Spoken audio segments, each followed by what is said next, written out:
स्त्री को PT PT मारिदेला स्वामी।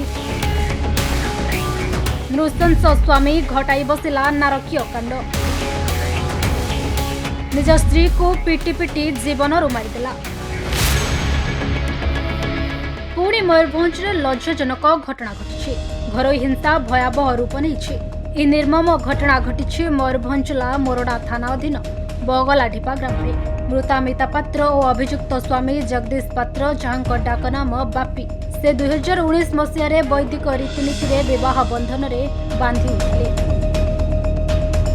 दुई औरसरू गोटे 4 वर्षर नाबालिका झील रही किंतु यह संपर्कर आड़े चली निर्यातनार दीर्घ कहानी। मिता परिवार लोकों अभियोग अनुसार विवाह पर जगदीश प्राय समय मिता मानसिक और शारीरिक भाव निर्यातना दे आसुथिले। तथापि परिवार रक्षा पाई मिता सबु सही आसुथिले किंतु एहारी भितरे घटिगला अत्यंत भयावह घटना। स्वामी स्त्री मध्य कौनसी कथा को नहीं झगड़ा होता। यह झगड़ा हठात नेला हिंस्र रूप। अभियोग अनुसार क्रोधरे नियंत्रण हराई जगदीश निर्दय भाव में मिता गोईठा मारी मारी गुरुतर आहत करथिले। शेषे से मारपीट मिता जीवन नहीं गला। घटना पर निज दोष लुचाइबा चेष्टा करी अभियुक्त स्वामी मिता तुरंत किसान तांडी हॉस्पिटल को नहीं जाइथिले किंतु सेठारे डाक्तर तांको मृत बोली घोषणा करथिले। यापर समग्र अंचल में घटना को नहीं चांचल्य सृष्टि होछि। मृता मिता पात्रंक बापघर बेतनटी ब्लॉक दहीकोटी पंचायत आगड़ा ग्राम बोली जଣାपड़ी। तेज घटना पर मिता परिवार लोके कठोर कार्यानुष्ठान दाबी करछंती। खबर पाई मोरडा पुलिस तुरंत घटनास्थल में पहुंची अभियुक्त स्वामी जगदीश को अटक रखिछि। पुलिस पक्षर घटनार समस्त प्रमाण संग्रह करा जाउथिबा बेले तदंत जोरदार करा जाउछि। तेबे मृत्युर कारण शव व्यवच्छेद रिपोर्ट आसवा सह पुलिस तदंत शेष होगा पर संपूर्ण सत्य सामना को आसिबो।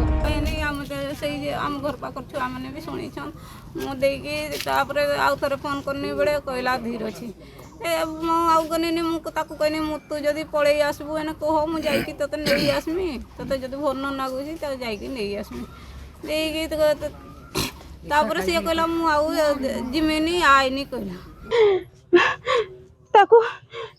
सब बड़े पिटा मारा करुले निर्यातना दौले यौतुक निर्यातना सब बड़े दौले एमती आगु बहुत थर तो आसिक एमती बाप घर रही पुणी नहीं छाड़ी दियंती बुझाबुझी कर छाड़ी देकी पलि आसती।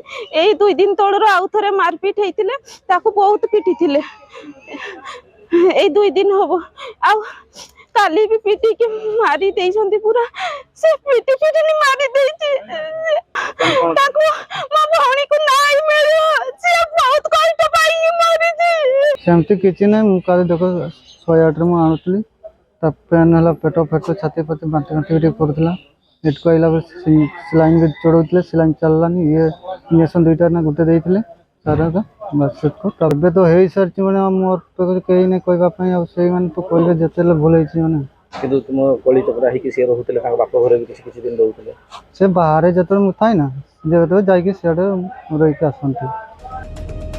मयूरभंज प्रदीप होता रिपोर्ट खबर ओडिशा।